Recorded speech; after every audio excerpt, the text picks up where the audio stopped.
Assalamualaikum warahmatullahi wabarakatuh. Salam sejahtera untuk kita semua. Bertemu lagi sahabat tani semua. Dalam kesempatan ini kita akan melanjutkan sesi sharing kita. Sebelumnya kita sebagai warga negara, sebagai masyarakat harus senantiasa di masa pandemi ini, pandemi COVID-19 ini harus senantiasa menjaga protokol kesehatan, senantiasa menggunakan masker, kemudian senantiasa mencuci tangan, dan senantiasa menjaga jarak dan hindari kerumunan, ya. Baik, pada kesempatan ini kita akan lanjutkan sharing kita berkaitan dengan kondisi atau kebijakan sektor pertanian kita yang ada di negara kita saat ini. Ya, sebelumnya kita sudah membahas beberapa kebijakan, ya. Pertama, kita sudah membahas kebijakan harga, kemudian kebijakan pemasaran, kemudian kebijakan permodalan, dan pada kesempatan ini kita akan membahas berkaitan dengan kebijakan reforma agraria, ya. Petani ya memiliki bargaining posisi yang sangat tinggi, ya, untuk bagaimana bisa memenuhi kebutuhan pangan kita. Ya, untuk memenuhi kebutuhan pangan ini tidak terlepas dari ketersediaan lahan, ya, lahan untuk digarap atau diusahakan oleh para petani kita, ya.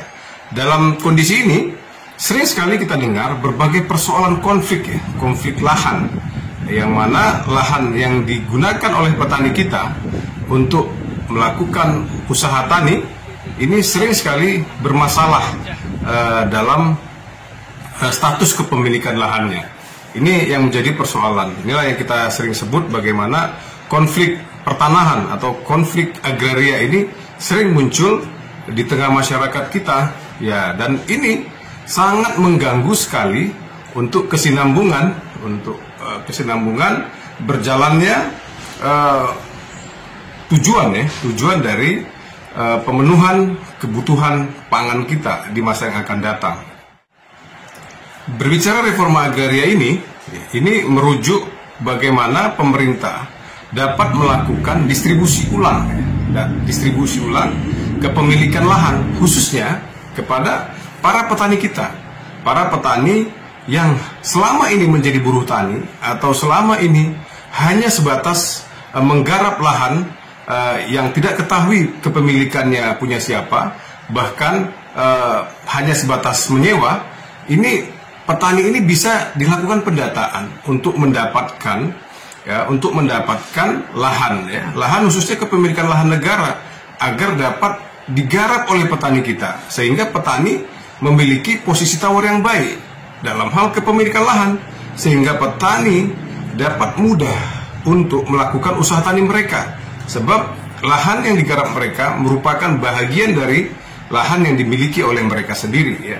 Berbicara reforma agraria ini tentunya tidak hanya sebatas bagaimana pendistribusian lahan atau yang sering atau yang bisa disebut dengan reformasi pertanahan, tetapi berbicara reforma agraria ini juga berkaitan dengan bagaimana adanya penyuluhan kepada petani. Tidak hanya sebatas diberikan lahan, ya, oleh pemerintah untuk petani, ya, tetapi bagaimana diberikan penyuluhan, diberikan akses permodalan dan lain sebagainya untuk mendukung usaha tani petani, ya, usaha tani petani kita, sehingga pertanian kita di masa yang akan datang akan lebih tertata dengan baik dengan adanya kepemilikan yang jelas, maksudnya kepemilikan lahan yang jelas, kemudian adanya penyuluhan, adanya akses permodalan yang diberikan kepada petani, kemudian bagaimana pelatihan-pelatihan untuk budidaya tanaman diberikan kepada petani agar petani memiliki kualitas atau peningkatan kualitas sumber daya pertanian yang lebih baik. Masalah reforma agraria ini berkaitan dengan konflik lahan, ya, yang terjadi di tengah masyarakat kita, dan jika dicermati ini sudah terjadi bertahun-tahun lamanya.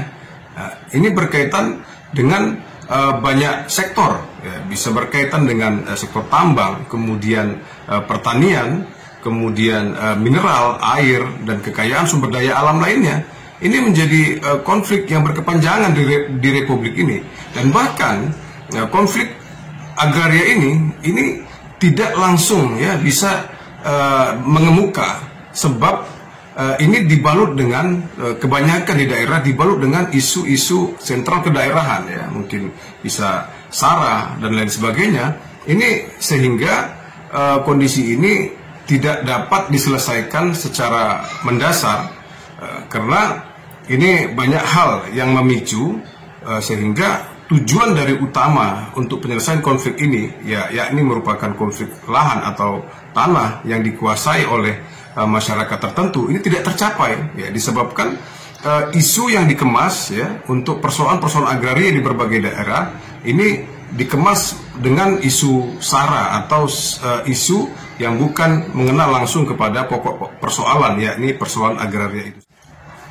Konflik agraria yang terjadi di Republik ini, ya, ini dipicu oleh beberapa hal, ya, dipicu oleh beberapa hal yang utama. Ya. Yang pertama adalah belum adanya, ya, penegakan hukum yang jelas untuk kondisi persoalan agraria ini, ya. Bagaimana metode untuk memperoleh hak-hak kepemilikan lahan ini, kemudian bagaimana pandangan berkaitan dengan status lahan dan lain sebagainya, ini belum jelas, gitu, ya. Oleh karenanya ini ke depan mesti ada pengaturan secara regulasi oleh pemerintah, ya, sehingga persoalan hukum berkaitan dengan konflik agraria ini bisa dapat dituntaskan, ya, sehingga masyarakat ini tidak terkatung-katung berkaitan dengan kepemilikan lahan, ya. Seperti contoh misalnya, ya, di banyak terjadi di berbagai daerah lahan kosong sudah bertahun-tahun tidak dimanfaatkan. Kemudian ada sejumlah masyarakat berinisiatif untuk melakukan pengolahan lahan, ya, pengolahan, maka akan digarap oleh petani kita. Ya, setelah digarap sudah bertahun-tahun, maka tiba-tiba ada orang tertentu atau perusahaan yang mengatasnamakan perusahaan maupun lembaga datang, gitu, ya, mempersoalkan lahan yang digarap atau yang telah diolah para petani kita, sehingga ini memicu persoalan-persoalan di lapangan, gitu, ya. Sehingga harapan kita lahan ini kan ada jelas, ya, untuk bagaimana peruntukannya dan pengolahannya sehingga lebih produktif, sehingga tujuan kita ini bisa dapat tercapai, memenuhi kebutuhan pangan kita dan ketahanan pangan kita bisa tercapai. Ya, jangan sampai ada lahan-lahan yang tidur, jangan sampai ada lahan-lahan yang tidak produktif, ya. Nah, ya sudah bertahun-tahun lamanya ini tidak dimanfaatkan. Ini sangat ironis sekali kita. Kalau kita jalan jalan lintas provinsi, banyak sekali lahan-lahan yang tidur, ya, lahan tidur yang tidak dimanfaatkan. Nah, ini harapannya bisa dimanfaatkan oleh para petani kita, para masyarakat kita untuk dapat ditanami atau diproduktifkan, ya, untuk tanaman-tanaman pertanian, khususnya tanaman pangan kita, sehingga ini bisa memenuhi, ya, kebutuhan pangan kita, ya. Kemudian yang kedua adalah berkaitan dengan persoalan hukum juga dalam hal penanganan proses, ya, bahkan sampai keadilan, ya, dalam proses penyelesaian sengketa tanah yang akhirnya berujung dengan konflik, ya. Artinya ini tetap berujung bagaimana dua poin utama ini adalah persoalan hukum. Ya, harapan kita ke depan persoalan hukum yang berkaitan dengan konflik agraria ini dapat bisa ditemukan atau dipertegas, diperjelas, ya, secara aturannya, tata kelolanya, sehingga ini masyarakat khususnya para petani kita dapat dengan tenang untuk dapat memperoleh lahan yang bisa dioptimalkan, yang bisa diproduktifkan, ya, sehingga masyarakat akan mendapatkan manfaat ekonomi dan masyarakat secara umum akan mendapatkan pangan-pangan atau produk-produk pertanian yang bisa dipenuhi dari dalam negeri kita. Nah, sehingga ketika konflik agraria ini bisa tidak bisa diatasi, ya, tidak bisa diatasi, maka ini efeknya akan kembali ke kita juga. Ya, petani kita akan kehilangan pekerjaan, ya, kemudian secara langsung juga akan berdampak kepada menurunnya produksi produk-produk pertanian kita, gitu. Ini akan sangat merugikan buat masyarakat, baik itu petani dan masyarakat secara umum maupun pada pemerintah itu sendiri. Oleh karena harapan kita konflik-konflik pemicu agraria ini bisa dapat ditemukan solusinya, khususnya berkaitan dengan persoalan hukum yang dialami oleh banyak masyarakat ya, berkaitan dengan konflik agraria. Ketika persoalan agraria ini bisa diatasi dengan baik ya, maka harapan kita ini dapat mempersempit ketimpangan antara penguasaan dan kepemilikan lahan ya. Ini kita saat ini ironis sekali. Bangsa lain meskipun itu atas nama korporasi, ini dapat menggunakan lahan bahkan sehingga jutaan hektar di negara ini ya. Sementara masyarakat kita sebagai sebagai masyarakat pribumi ini tidak mendapatkan lahan yang dapat menghidupi keluarga mereka, lahan yang bisa mereka kuasai untuk kebutuhan penghidupan mereka dan memenuhi kebutuhan pangan masyarakat di sekitar mereka. Ini sangat ironis sekali. Sementara perusahaan asing ini bisa mendapatkan lahan hingga jutaan hektar ya, sementara kita sebagai masyarakat pribumi bermasalah atau susah untuk mendapatkan lahan, sementara ini juga untuk kebutuhan masyarakat dan untuk kepentingan negara juga gitu loh. Oleh karenanya harapan kita sangat berharap bagaimana konflik agraria ini bisa dapat ditemukan ya, persoalan hukumnya bisa tegas ya, khususnya berkaitan keberpihakan kepada masyarakat, keberpihakan kepada petani ya, sehingga tidak ada lagi petani khususnya seperti di Medan belakangan ini hingga melakukan long march jalan kaki dari Medan hingga ke Jakarta untuk menuntut keadilan ya, ini luar biasa sekali gitu. Masyarakat kecil kita hanya sebatas untuk mendapatkan hak mereka mengelola lahan ya, yang sudah bertahun-tahun mereka garap, lantas kemudian diambil oleh yang mengatasnamakan memiliki lahan tersebut, sehingga masyarakat kita kehilangan mata pencariannya gitu ya. Jadi ini bukan persoalan kehilangan mata pencarian, tapi bagi masyarakat tertentu bertani ini merupakan bagian dari identitas mereka. Bukan hanya sebatas mereka ingin mendapatkan kekayaan di sini, tetapi ini merupakan bagian dari identitas mereka. Mereka adalah petani, mereka adalah melakukan usaha tani untuk memenuhi kebutuhan keluarganya ya, dan mendapatkan keuntungan dari situ dan dapat memenuhi kebutuhan pangan buat masyarakat sekitarnya.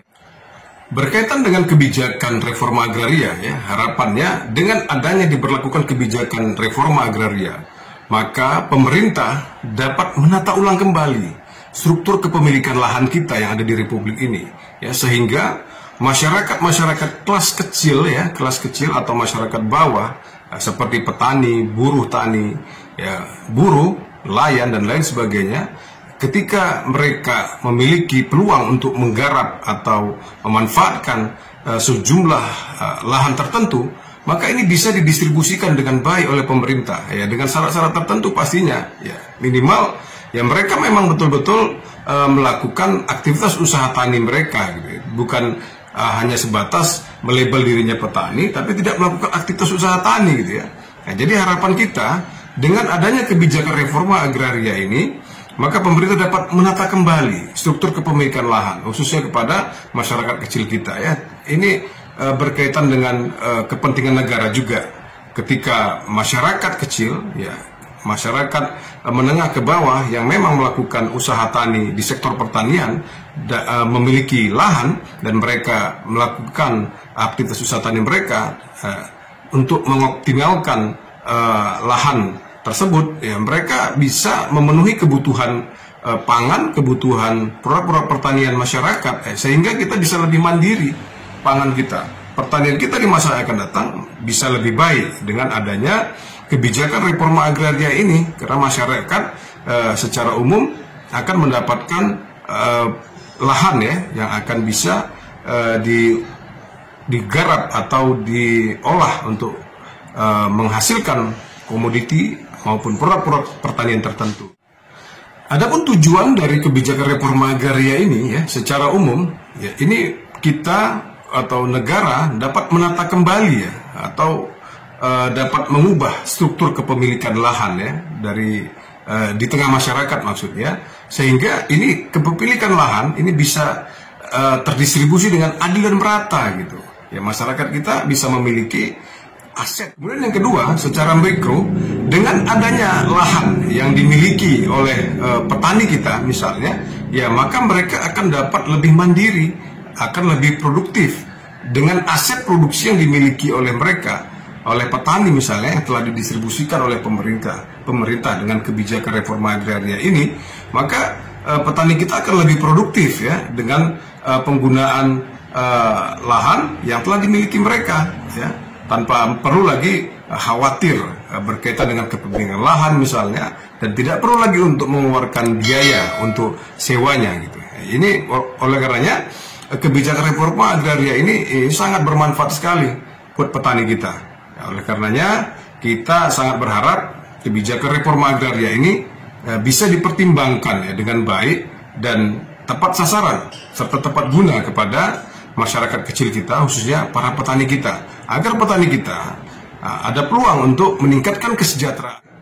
Penerapan kebijakan reforma agraria ini barangkali ini tidak hanya sebatas bagi-bagi tanah gitu ya. Ada syarat maupun prinsip yang harus dipegang ya, yang harus dipegang khususnya kepada masyarakat penerima ya.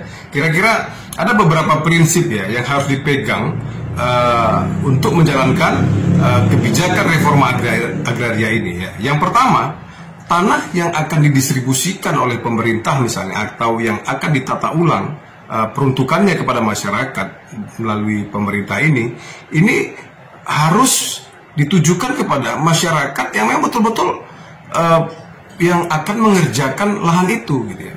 Bukan sebatas dia memiliki lahan, tapi orang lain yang mengerjakannya gitu. Nah, ini syarat yang pertama, tanah itu wajib untuk digarap atau dikelola oleh penerima. Ya, penerima ini langsung yang garap. Ya, boleh dikatakan penerima ini adalah petani yang melakukan kegiatan usaha taninya.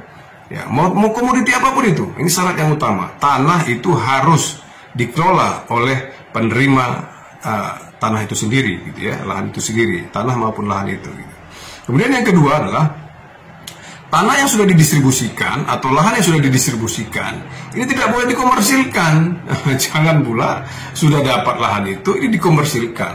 Terlebih lagi komersialisasinya tidak pada sektor pertanian ya. Dua kali kelirunya, dua kali salahnya. Jadi yang kedua ini, tanah ini tidak boleh dikomersilkan. Tanah ini memang harus digarap untuk kepentingan peningkatan pangan kita, untuk peningkatan usaha tani para petani kita, sehingga harapannya dengan pendistribusian atau pengaturan kembali ya struktur kepemilikan lahan ataupun tanah di tengah masyarakat kita, ini masyarakat bisa mencapai peningkatan kesejahteraan mereka gitu ya. Ya, kemudian yang ketiga, tanah memiliki fungsi sosial gitu ya. Ini tanah ini memiliki fungsi sosial sehingga ketika di suatu saat diperuntukkan untuk kepentingan masyarakat secara umum, maka lahan yang dari hasil pembagian atau pendistribusian dari reforma aktivitas atau kebijakan reforma agraria ini bisa dimanfaatkan untuk kepentingan masyarakat secara umum.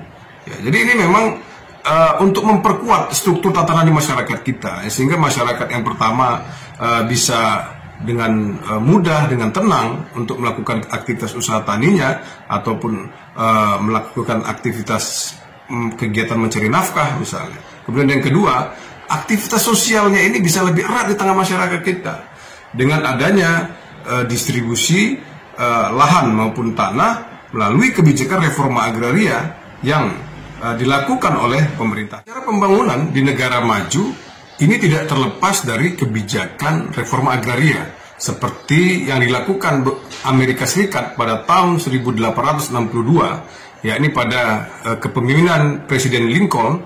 Ini mereka mengeluarkan kebijakan distribusi lahan kepada masyarakat ya sekitar 65 hektar ya kepada masyarakat per orang gitu ya. Ini akan sangat membantu sekali untuk aktivitas pengembangan ekonomi masyarakat gitu ya, melalui kegiatan-kegiatan pengembangan sektor pertanian di negara itu. Kemudian Brazil sekitar 30 hektar didistribusikan kepada masyarakat gitu. Dan begitu juga Jepang sekitar 1,1 hektar kepada masyarakat. Ya, dengan pendistribusian lahan ini kepada masyarakat, maka masyarakat ini yang memang betul-betul mau untuk melakukan aktivitas pengembangan sektor pertanian dan pengembangan usaha tani ini akan berdampak sekali untuk memajukan atau meningkatkan ekonomi masyarakat, khususnya masyarakat di pedesaan, dan ini dapat juga meningkatkan pertumbuhan ekonomi di suatu negara tertentu. Ini oleh karenanya ini kebijakan reforma agraria ini sangat membantu sekali untuk bagaimana kita dapat meningkatkan perekonomian masyarakat dan peningkatan perekonomian suatu negara. Ya, berkaitan dengan hambatan-hambatan reforma agraria di Indonesia ini, ya, di negara kita ini ada beberapa faktor ya, yang menjadi penyebabnya sehingga terhambat nih kebijakan reforma agraria kita terhambat dapat diimplementasikan di tengah masyarakat kita dengan baik. Yang pertama ini barangkali ya para petinggi kita ini masih belum melihat ya persoalan agraria ini merupakan bagian dari persoalan yang sangat urgen ya, atau kebutuhan bagi masyarakat kita ya, sehingga pembahasan reforma berkaitan dengan reforma agraria ini belum tuntas ya. Ya barangkali persoalan agraria di Republik ini belum merupakan suatu persoalan yang harus dituntaskan atau sesuatu yang memang harus dikejar penuntasan dari pembahasannya ya, sehingga dapat diimplementasikan segera di tengah masyarakat. Ya, ini masih menjadi hambatan kita, sehingga dalam setiap pembahasan reforma agraria ini masih mengambang ya, masih menggantung ya, sehingga belum tuntas ya untuk dapat diimplementasikan di tengah masyarakat kita ya. Akibat kondisi ini yang kedua ya, belum terasa adanya komitmen yang nyata ya secara politik ya, oleh elit-elit pemerintah kita untuk melaksanakan pembaharuan agraria yang betul-betul sesuai dengan semangat reforma agraria itu sendiri ya.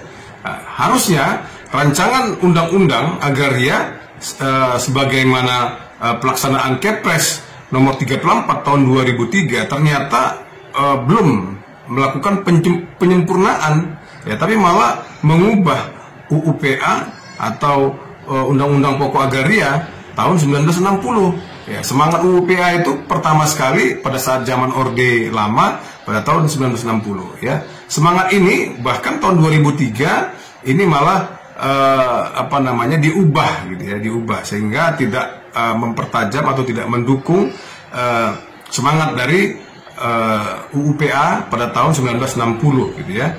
Nah, yang ketiga, di sisi lain masyarakat kita atau kelompok masyarakat kita ini belum banyak ya yang memiliki perhatian ya terhadap persoalan agraria ini gitu ya.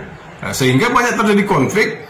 Sangat minim sekali dukungan kepada masyarakat. Ya, harapannya ke depan, berbagai pihak, berbagai elemen masyarakat, baik itu ormas, kepemudaan, kelompok-kelompok masyarakat, ini dapat melirik untuk kita sama-sama memperjuangkan persoalan konflik agraria itu sendiri. Gitu ya. Sehingga masyarakat ini bisa tenang ya, kemudian dapat memiliki lahan. Melihat kondisi dinamika persoalan reforma agraria di Republik ini sudah sepantasnya.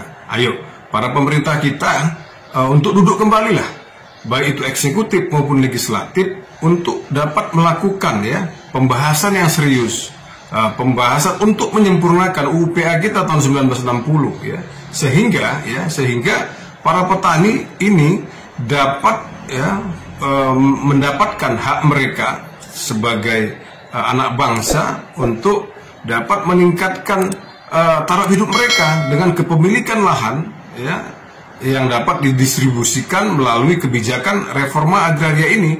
Dan di sisi lain, dengan kebijakan reforma agraria ini dan sejumlah petani, sejumlah masyarakat kita yang mendapatkan sejumlah lahan tertentu, maka ini akan dapat meningkatkan ya produksi sektor produksi kebutuhan sektor pertanian kita. Perolehan lahan yang optimal kepada petani melalui program reforma agraria ini maka akan sangat menguntungkan ya bagi negara. Ya, yang pertama adalah maka akan tercapainya pemenuhan kebutuhan pangan masyarakat kita.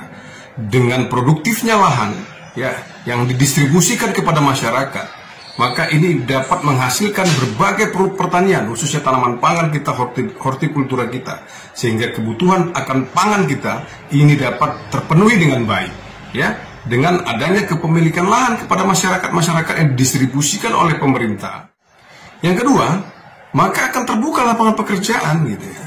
Sebelumnya mereka hanya sebatas buruh tani misalnya, tetapi dengan adanya didistribusikannya lahan kepada masyarakat kita yang ingin menggarap atau mengoptimalkan lahan yang sudah didistribusikan melalui program reforma agraria ini, ya maka akan terjadi peningkatan lapangan pekerjaan.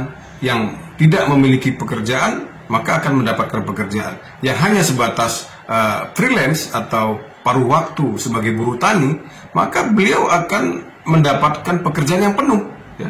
Nah, peluang-peluang pekerjaan akan semakin terbuka dengan adanya program kebijakan reforma agraria ini yang bisa dilakukan oleh pemerintah kita, ya.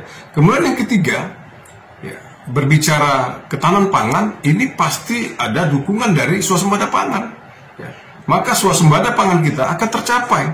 Sebab apa? Sebab lahan-lahan yang tidak produktif, ya, maka akan dapat dioptimalkan oleh masyarakat, ya, masyarakat khususnya para petani kita, nah, sehingga ketercukupan, ya, atau terpenuhinya kebutuhan pangan kita, kebutuhan pangan masyarakat kita akan tercapai, ya, dengan program maupun kebijakan reforma agraria ini.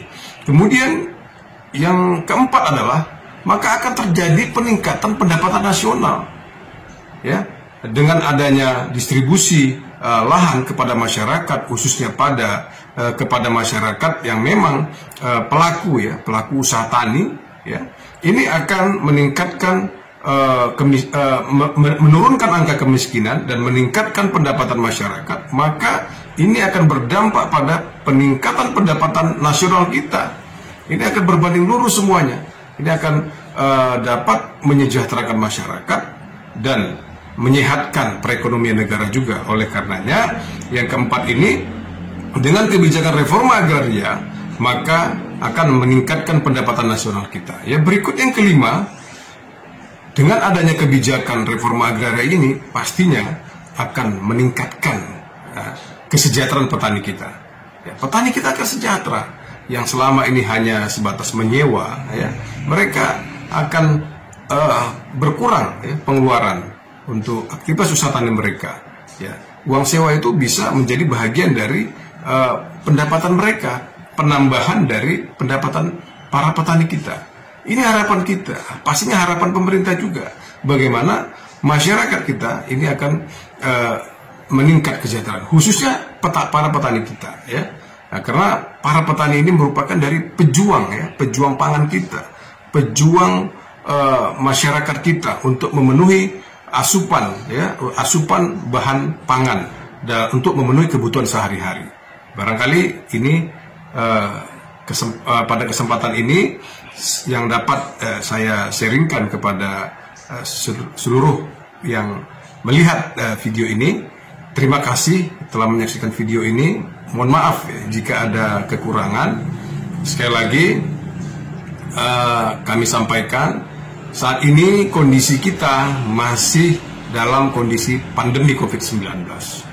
Kami himbau di akhir video ini agar kita semua, kepada siapapun yang menyaksikan video ini, ayo sama-sama kita tetap menjaga protokol kesehatan sehingga angka korban dari terpaparnya virus COVID-19 di negara kita ini dapat senantiasa diatasi, ya, sehingga tidak ada lagi korban-korban yang meninggal yang disebabkan oleh terpaparnya virus COVID-19 ini. Tetap jaga protokol kesehatan, menggunakan masker, kemudian senantiasa mencuci tangan, kemudian senantiasa menjaga jarak, sehingga kita dapat terhindar atau dapat minimalisir dari paparan virus COVID-19. Terima kasih atas segala perhatian. Lebih dan kurang sekali lagi kami aturkan mohon maaf. Assalamualaikum warahmatullahi wabarakatuh. Salam sejahtera untuk kita semua. Salam tani makmur.